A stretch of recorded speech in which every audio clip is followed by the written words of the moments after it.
Hello दोस्तों, स्वागत है हमारे YouTube चैनल फैक्ट हब में। तो दोस्तों, आज हम बात कर रहे हैं मिस्टर विशुराज के बारे में, जो कि ये खबर एकदम चौंकाने वाली है। सोशल मीडिया में ये बात आग की तरह फैल गई है। मिस्टर विशुराज ने अपनी फिर से दूसरी शादी की तैयारी कर रहे हैं और वीडियो बनाकर YouTube पर अपलोड कर दिया, जो कि आप लोग खुद ही सुन सकते हैं। आज हमारे घर में नया फंक्शन होने वाला है।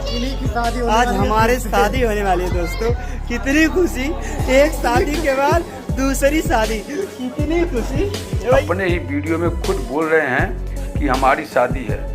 वीडियो YouTube में अपलोड होते ही लोगों में तरह तरह की बातें होने लगी कि विशुराज ने ऐसा क्यों किया, अब मालती चौहान और उनके बच्चे का क्या होगा।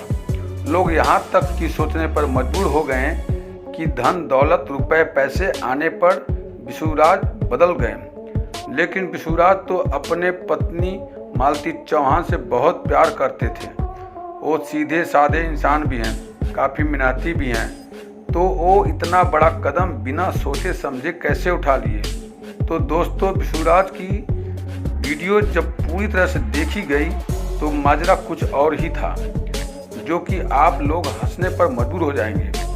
जो हल्दी वाली वीडियो है वो शादी की फेक वीडियो थी, जो कि विशुराज की नई एल्बम की शूटिंग उनके नए मकान पर शूट की गई है। विशुराज अपने नए मकान में प्रवेश कर चुके हैं। तो दोस्तों, विशुराज का सपना हुआ साकार। विशुराज ने जो भी सोचा वो उसे पूरा करके रहे। विशुराज की मेहनत और लगन दोनों काबिल तारीफ है। तो दोस्तों, वीडियो कैसी लगी कमेंट बॉक्स में जरूर बताएं और चैनल को सब्सक्राइब जरूर करें। धन्यवाद।